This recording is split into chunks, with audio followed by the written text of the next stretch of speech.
নমস্কার বন্ধুরা, জি বাংলার পপুলার সিরিয়াল চিরদিনই তুমি যে আমার। আর এই সিরিয়ালে কিছুদিন ধরে হিরোইন অপর্ণাকে মানে দিতিপ্রিয়াকে দেখা যাচ্ছিল না, কারণ এই সিরিয়ালের অপর্ণা মানে সবার প্রিয় দিতিপ্রিয়া কিছুদিন আগেই হয়েছিল তার একটি ছোট্ট অপারেশন।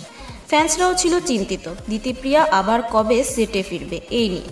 তবে আজকে একটা খুব বড় আপডেট শেয়ার করেছেন আর্য মানে জিতু কমল তার নিজের সোশ্যাল মিডিয়া হ্যান্ডেলে। একটা সুন্দর পোস্ট করেছেন জিতু, সেখানে সে জানায় দিতিপ্রিয়া আবারও শুটিং ফ্লোরে ফিরছে আগামী 2-1 দিনের মধ্যে।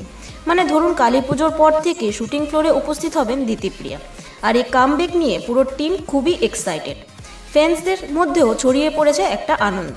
দর্শকের কাছে অনস্ক্রিন কেমিস্ট্রিটা যেমন পপুলার, তাদের অফস্ক্রিনে দিতিপ্রিয়ার জুটির কেমিস্ট্রিও দারুণ পছন্দের। মাঝে একটা ছোট্ট মিসআন্ডারস্ট্যান্ডিং হয়েছিল তাদের মধ্যে, কিন্তু কমপ্লিটলি ক্লিয়ার হয়ে গেছে বর্তমানে সেই মিসআন্ডারস্ট্যান্ডিংয়ের পার্টটা। একজন আরেকজনের সাথে আজকাল খুবই ভালো বন্ডিং শেয়ার করছেন। এই কামব্যাকের সাথে চিরদিনই তুমি যে আমার ট্র্যাকটা আবার নতুন টুইস্ট নিতে চলেছে এবং দিতিপ্রিয়ার এনার্জি অন্যরকম চার্ম এনে দেবে সিরিয়ালে, এমনটাই বললেন জিতু তার পোস্টে। আবার নতুন টুইস্ট আসবে গল্পে চিরদিনই তুমি যে আমার সিরিয়ালে। আর আর্য অপর্ণাকে আবারও একসাথে দেখা যেতে চলেছে এই সিরিয়ালে। এই দুজনের কেমিস্ট্রি আবারও অন স্ক্রিনে জমে উঠবে, সেটার উত্তর পাবো আমরা খুব তাড়াতাড়ি। তোমরা কি এক্সাইটেড দিতিপ্রিয়ার কামব্যাক নিয়ে? কমেন্টে লিখে জানাও। আর এরকম সমস্ত আপডেট পেতে সাবস্ক্রাইব করো টেলিজোন। Thank you.